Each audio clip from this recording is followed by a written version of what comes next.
Welcome to English Reading for Learning. A good day for sharing.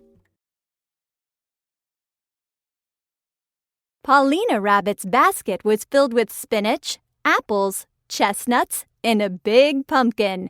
As she headed home, she met her friends along the way. "Hi, Paulina," said Henry Mouse.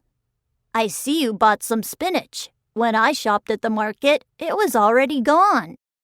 "You may have mine," said Paulina. "Wow, thanks," said Henry.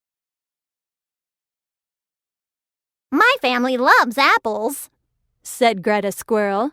"but I forgot to buy them." "Please take these," Paulina said. "Why, thank you," said Greta.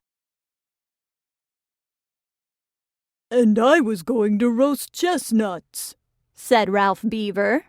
"but I don't have any." "I do," said Paulina. "Please, take mine." "That's very kind of you," said Ralph with a smile. After her friends left, Paulina looked in her basket and said, "I can still make a pumpkin pie." While Paulina was making the pumpkin pie, her friends came to visit. "I've made a big spinach salad," said Henry. "Do you want to have dinner with me?" "My family wants to share our applesauce with you," said Greta.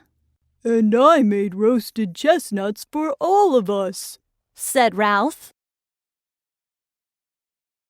"Why, thank you," said Paulina. "Why don't you come for dinner tonight? With all you'll bring in my pie, there will be plenty for everyone." "It's a good day for sharing," said Paulina, smiling. Thanks for watching and listening. Please click like and subscribe for new and latest uploads.